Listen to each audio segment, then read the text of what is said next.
Hello everyone, welcome back to my YouTube channel Study Point. आज हम लोग फिर से कोल एंड पेट्रोलियम के क्वेश्चंस को डिस्कस करेंगे।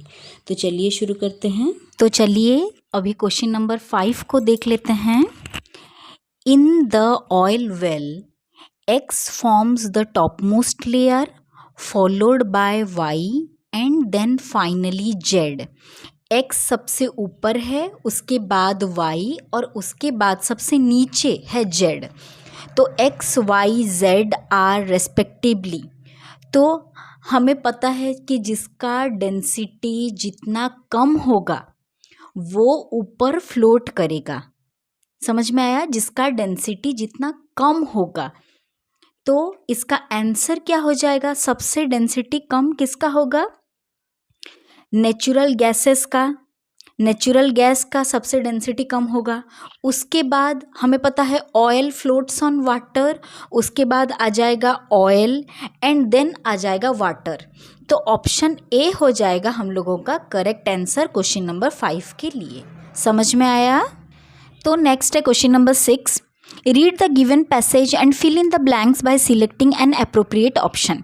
यहाँ एक फिल इन द ब्लैंक्स दिया गया है जिसे कि हम लोग अप्रोप्रिएट ऑप्शन से फिल करेंगे। तो चलिए शुरू करते हैं, और जिसे कि आप लोगों को याद रखना पड़ेगा। यहाँ एग्जाम्पल्स दिए गए हैं। The process of conversion of wood into coal is called as. जो हमारा नेचुरल वेजिटेशन है, जो कि millions of years ago buried हो गया था ड्यू टू नेचुरल एक्टिविटीज़। जो वुड था, जितने भी पेड़ पौधे थे, जंगल था, वो जो कोल में कन्वर्ट हुआ है, इस प्रोसेस को हम लोग क्या बोलते हैं? इसे हम लोग बोलते हैं कार्बोनाइजेशन। उसके बाद next, there are 3 main variety of coal. 3 main variety of coal हैं। किसके ऊपर डिपेंड करता है वो जो वेराइटी हैं? कार्बन कंटेंट के ऊपर। किस वेराइटी में कितना कार्बन कंटेंट है, उस हिसाब से वो लोग वेरी करते हैं। तो देखिए, डैक्स has up to 96% of carbon. जो कार्बनाइजेशन प्रोसेस से जो कोल बना है, वो जो कोल है उसके बहुत सारे टाइप्स हैं। वो टाइप किसके ऊपर डिपेंड करता है कि कौन से टाइप में कितना कार्बन कंटेंट है। तो जो 96% ऑफ कार्बन कंटेंट वाला कोल है, उससे हम लोग बोलते हैं एंथ्रासाइट। हमें ये नाम याद रखना पड़ेगा, दैट इज एंथ्रासाइट। उसके बाद dash has about 65% of carbon. 65% वाला जो कार्बन है वो है बिटुमिनस कोल। उसका एग्जाम्पल है बिटुमिनस कोल। वाइल डैश हैज़ अबाउट 38% ऑफ कार्बन, तो lignite. Lignite has 38% of carbon. तो इस हिसाब से अगर हम लोग चेक करेंगे तो ऑप्शन सी हो जाएगा हम लोगों का करेक्ट आंसर। और ये जो एग्जाम्पल्स हैं, हमें इन्हें याद ही रखना पड़ेगा, इसका कोई अल्टरनेट नहीं है। 96% anthracite, 65% bituminous coal, 8% is lignite. So option C हो जाएगा हम लोगों का करेक्ट आंसर। समझ में आया? अभी चलते हैं नेक्स्ट क्वेश्चन की ओर। चलिए नेक्स्ट क्वेश्चन नंबर 7 की ओर।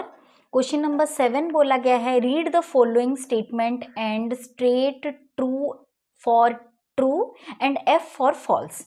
ट्रू फॉल्स यहाँ पे दिया गया है। तो चलिए क्वेश्चंस को देख लेते हैं।